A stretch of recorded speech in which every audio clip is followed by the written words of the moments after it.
요즘 날씨가 아침 저녁으로 많이 추워졌습니다. 하나님의 은혜로 더욱더 강건하셔서 평안한 삶을 누리시기를 주님의 이름으로 축복드립니다. 요즘 아파트란 노래가 엄청난 인기다라고 해서 윤수일 씨의 아파트가 때 아니게 인기를 얻고 있는가 하고 생각이 돼서 검색을 했더니 아니더군요. 요즘 젊은 세대들이 모여서 게임 시작을 할 때 부르는 노래를 인용해서 만든 K-팝 노래였습니다. 젊은 세대들이 MT에서나 또는 함께 모여서 놀면서 하는 단체 게임을 그렇게 합니다. 그 단체 게임 중에 오래되고 잘 알려진 왕게임이라고 있습니다. 왕으로 뽑힌 사람이 자기 마음대로 사람을 지적해서 어떤 미션을 주고 행동하게 하는 게임입니다. 왕이라면 최고 권력자이기 때문입니다. 모든 사람이 그렇게 생각을 합니다. 아주 오래전부터 지금까지 역사를 살펴보면 왕은 최고 권력자입니다. 그래서 그 권력을 쟁취하고자 많은 사람들이 피를 흘리고 생명을 잃었습니다. 왕권을 둘러싸고 온갖 비리, 음모, 흉계 등이 판을 쳤습니다. 왕은 사람의 생명을 살리든지 죽이든지 하는 존재였기 때문에 권력 있는 사람은 그 왕의 자리를 탐냈습니다. 그러나 생명은 하나님의 것입니다. 하나님의 것을 사람이 왕이라고 해서 자기 마음대로 결정짓는 것은 교만입니다. 하나님의 것을 가지고 마음대로 한다는 것 또한 도둑질입니다. 그래서 하나님은 사람들이 왕이 되는 것을 싫어하셨습니다. 출애굽 이후로 이스라엘 백성들이 우리도 왕을 만들자라고 했을 때 하나님께서 허락하지 않으셨습니다. 이스라엘을 침략하는 주변 국가들은 왕이 있었습니다. 왕이 있으면 상비군이 생기고 이스라엘도 강해져서 적의 침략을 당하지 않을 줄 알았습니다. 그러나 이스라엘은 이미 하나님이 왕으로 계셨습니다. 하나님이 왕인 줄 모르는 이 모습들, 하나님께서는 하나님이 왕인 줄 모르고 계속 왕을 요구하는 이 백성들의 어리석음을 한탄하셨습니다. 그리고 인간들의 왕은 권력을 유지하기 위해서 악한 짓을 계속하기 때문에 더욱 싫어하셨습니다. 또한 인간들이 세운 왕이 하나님의 백성들을 착취하고 탄압할 것이기 때문에 역시 싫어하셨습니다. 그러나 이스라엘의 마지막 사사 사무엘 시대에 와서 허락을 하시게 됩니다. 그 당시 사사는 왕의 역할과 제사장 역할, 선지자 역할을 모두 수행했습니다. 그러나 사무엘 다음에 사사로 세워진 그의 아들들은 사사의 역할을 제대로 하지 못해서 백성들의 원성을 샀습니다. 사무엘상 8장 3절입니다. 그의 아들들이 자기 아버지의 행위를 따르지 아니하고 이익을 따라 뇌물을 받고 판결을 굽게 하니라. 사무엘상 8장은 사무엘이 늙어서 아들 요엘과 아비야를 사사로 세운 이야기로 시작을 합니다. 그 두 아들이 아버지를 닮아 그 사세 역할을 참 잘했다면 백성들이 왕을 세우자는 말을 못했을 텐데 사무엘의 두 아들의 이 부정부패는 이스라엘의 왕을 세우는 도화선이 되고 말았습니다. 사무엘상 8장 4절에서 5절입니다. 이스라엘 모든 장로가 모여 라마에 있는 사무엘에게 나아가서 그에게 이르되 보소서 당신은 늙고 당신의 아들들은 당신의 행위를 따르지 아니하니 모든 나라와 같이 우리에게 왕을 세워 우리를 다스리게 하소서 한지라. 아멘. 사사기의 역사를 보면 이스라엘이 범죄할 때마다 하나님은 주변 나라들을 일으켜 이스라엘을 치는 징계의 도구로 삼으셨습니다. 하지만 이 징계를 통해 저들이 죄를 깨닫고 회개하면 하나님은 그때마다 세우신 사사들을 세워서 저들을 구원하셨습니다. 이것이 사사기에 반복되는 역사입니다. 이처럼 가나안 정복 이후 450년 동안 지속된 사사시대는 이스라엘의 죄를 치료하고 연단하는 기간이었습니다. 그럼에도 이스라엘 백성들이 400여 년 동안 자신들이 외세 침략을 받은 것은 자신들의 죄 때문이 아니라 저들을 지도할 왕이 없었기 때문이다라고 생각했던 것 같습니다. 그래서 저들은 이미 나이가 많아진 사무엘 선지자를 찾아가 이스라엘을 통치할 아주 강력한 왕을 세워주기를 요청했습니다. 모든 나라와 같이 우리에게 왕을 세워 우리를 다스리게 하소서라고 요청을 했습니다. 아무리 내가 낳은 자식이라도 그릇이 안 되면 하나님의 사역을 맡겨서는 안 됩니다. 사무엘이 인정에 매여 자격 없는 아들들을 사사로 세운 결과 백성들 사이에서 그들을 대신할 왕을 세워달라는 요구가 나오게 된 것입니다. 사무엘은 이스라엘의 왕은 하나님이시기 때문에 왕을 둘 수 없다라고 했지만 하나님께서는 그 요구를 들어주라고 하셨습니다. 여호와께서 사무엘에게 이르시되 백성이 네게 한 말을 다 들으라.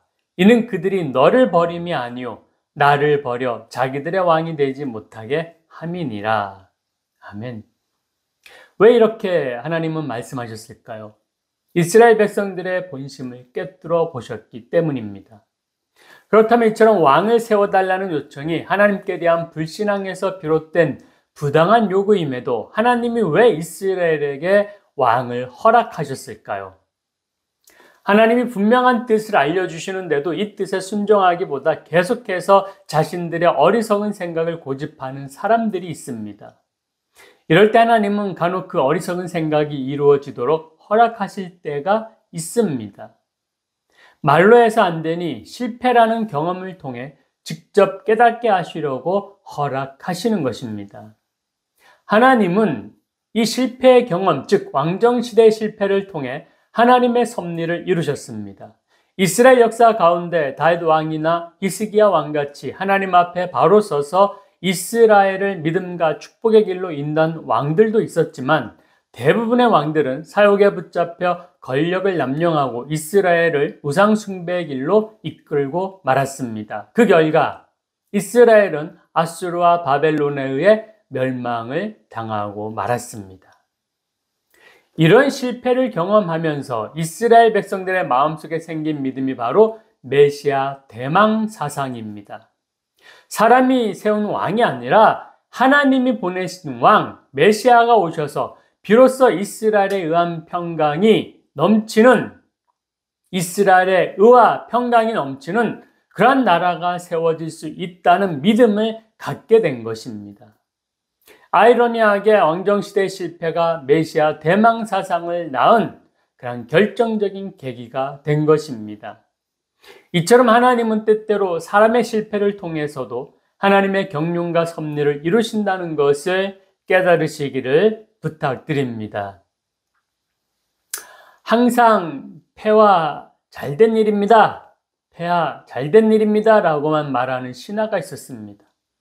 어느 날 왕과 그 신하가 함께 사냥을 하러 갔는데 신하가 왕의 총알을 거꾸로 장전해서 그만 왕의 손가락 하나가 잘려나갔습니다.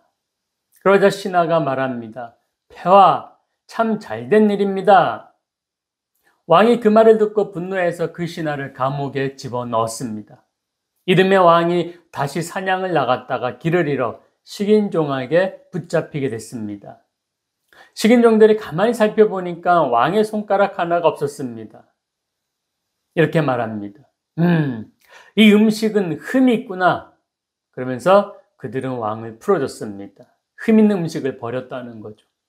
식인종에게 풀려난 왕이 감옥에 가서 그 신하에게 지금까지 일어난 일을 말했습니다. 자네 덕분에 살았어. 미안하네. 그러자 신하가 말했습니다. 폐하, 참으로 잘된 일입니다. 제가 감옥에 안 들어왔으면 폐하와 같이 사냥을 나갔을 것이고 저는 흠없는 음식이 되어 저들의 밥이 됐을 것입니다. 하나님께서는 우리 인생에 형통한 날도 곤고한 날도 다 허락하십니다. 그 곤고와 형통을 통해서 하나님의 섭리를 깨닫는다면 참으로 지혜로운 사람입니다. 사무엘상 8장 11절에서 또 18절까지 해서 사무엘은 왕정의 폐해를 설명하는데 왕이 세워지면 백성의 자녀들을 군인으로 또는 종으로 차출해 갈 것이고 많은 세금을 거두게 될 것이다 라고 했습니다. 그래서 결국 세상 왕의 착취 때문에 백성들의 삶이 힘들어져 여호와를 부르짖게 될 것이다 라고 경고했습니다. 결국 이스라엘은 왕을 세웠고 그렇게 왕정시대가 도래하고서 첫 왕이었던 사울이 어떻게 악행을 했는지 우리는 너무나도 잘 알고 있습니다. 세상의 왕은 하나님이 원하시는 왕이 아닙니다. 그러나 모든 사람들은 하나님이 원하시는 왕을 모른 채 세상 왕을 동경하며 살아갑니다. 물론 믿는 우리도 마찬가지입니다. 모든 나라와 같은 왕을 원하는 것은 하나님이 나의 왕이 되지 못했기 때문입니다. 우리는 이 땅에서 살아가고 있습니다. 그리고 우리는 끊임없이 왕이 되고 싶어 합니다. 왕처럼 살고 싶어 합니다. 높아지고 싶고 대접받고 싶습니다. 낮아지고 섬기는 모습은 생각도 하지 않습니다. 그래서 신약시대 이스라엘 백성들처럼 사사시대 이스라엘 백성들처럼 왕을 찾고 왕이 되고 싶어 합니다. 이름을 내고 유명해지고 싶어 합니다. 인간이 왕이 되고자 하는 것은 군림하고자 하는 이유가 큽니다. 다른 사람보다 높아지고 싶어하고 다른 사람을 부려먹고 싶어하는 악한 욕망과 탐심이 크기 때문입니다. 이 욕망과 탐심은 절제가 안 되기 때문에 그 맛이 들면 헤어나지 못하고 더욱더 큰 제약을 행하게 됩니다. 하나님이 원하시는 왕은 신명기 17장 15절에서 20절에 말씀하고 있습니다. 병마도 많이 두지 못하고 정략 결혼도 하지 못하고 재산도 축적하지 못하는 그런 왕이 하나님이 원하시는 왕이다라는 것입니다. 싸움에 필요한 말을 많이 두지 못하게 한다는 거죠. 아내도 많이 두지 못하게 하는 것입니다. 더구나 매일 말씀을 가까이 하고 말씀의 원리를 쫓아 살아야 합니다. 자로나 우로나 치우치지 말아야 합니다. 이는 세상 왕과는 전혀 다른 모습입니다. 예수 그리스도께서 이 땅에 하나님이 원하시는 왕으로 오셨습니다. 나아가 그 왕은 세상 죄를 지고 가는 하나님의 어린 양이 되셨습니다. 그래서 예수 그리스도는 섬기는 왕, 겸손의 왕, 평강의 왕, 사랑의 왕이 되셨습니다. 또한 하나님께서는 우리를 세상을 향해 왕같은 제사장으로 임명하셨습니다. 베드로전서 2장 9절입니다. 그러나 너희는 택하신 족속이요 왕같은 제사장들이요 거룩한 나라요 그의 소유가 된 백성이니 이는 너희를 어두운 데서 불러내어 그의 기이한 빛에 들어가게 하신 이의 아름다운 덕을 선포하게 하려 하심이라.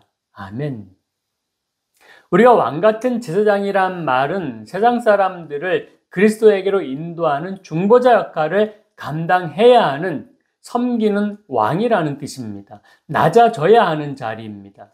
그래서 왕같은 제사장인 우리는 세상 왕들의 길을 가지 말아야 합니다. 그것이 하나님께서 우리를 택하신 이유입니다.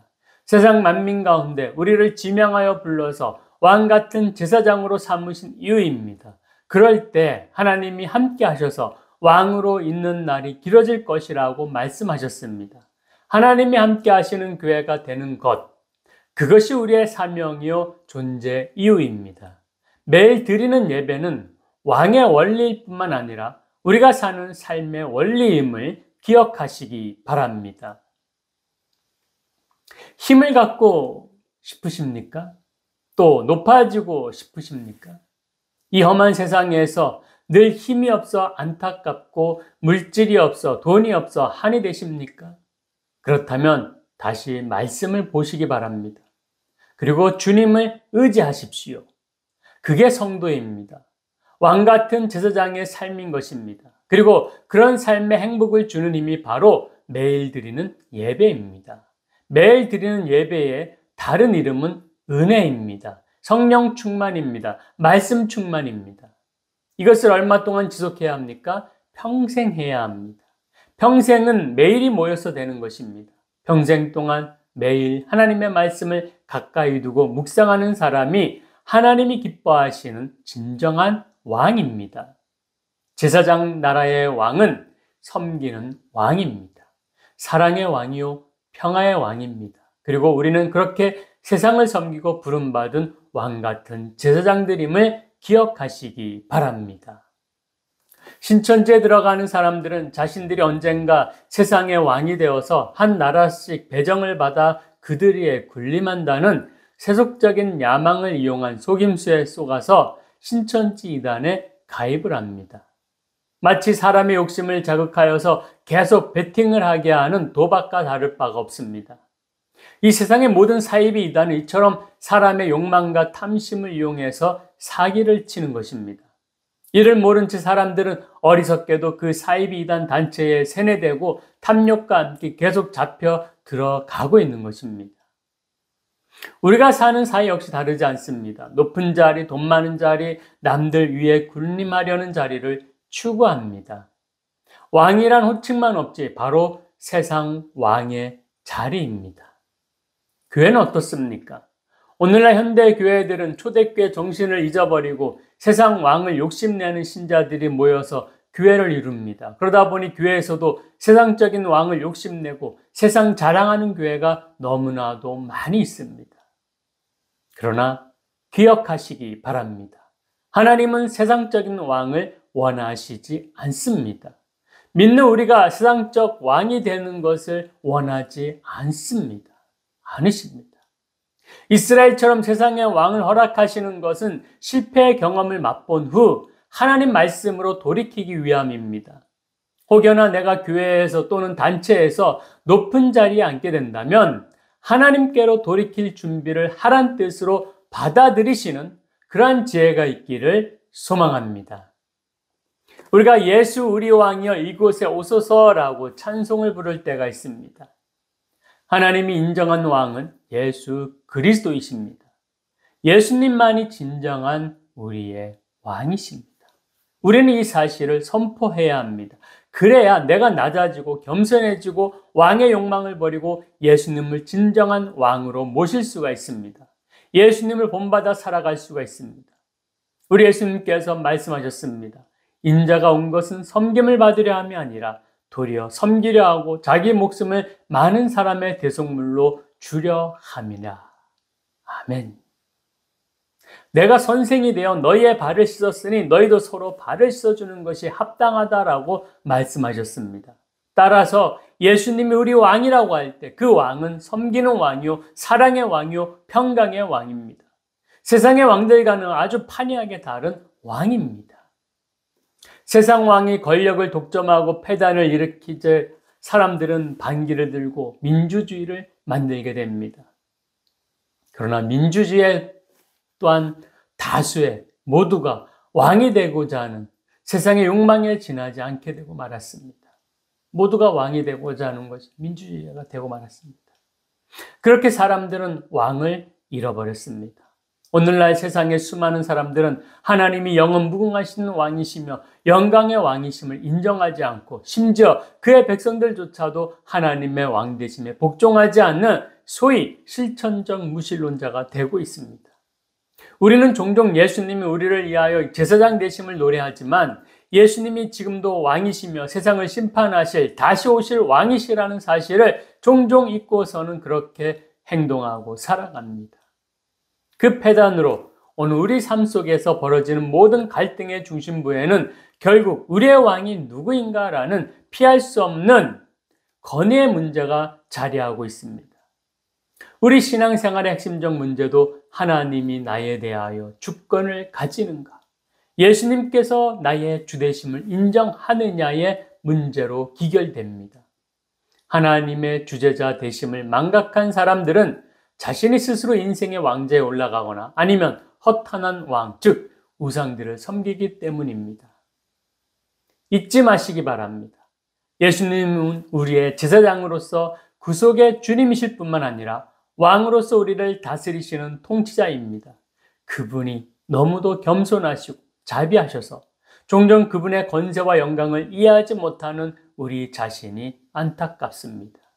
그분은 이제 재림하심으로 세상을 심판하실 능력의 왕이십니다.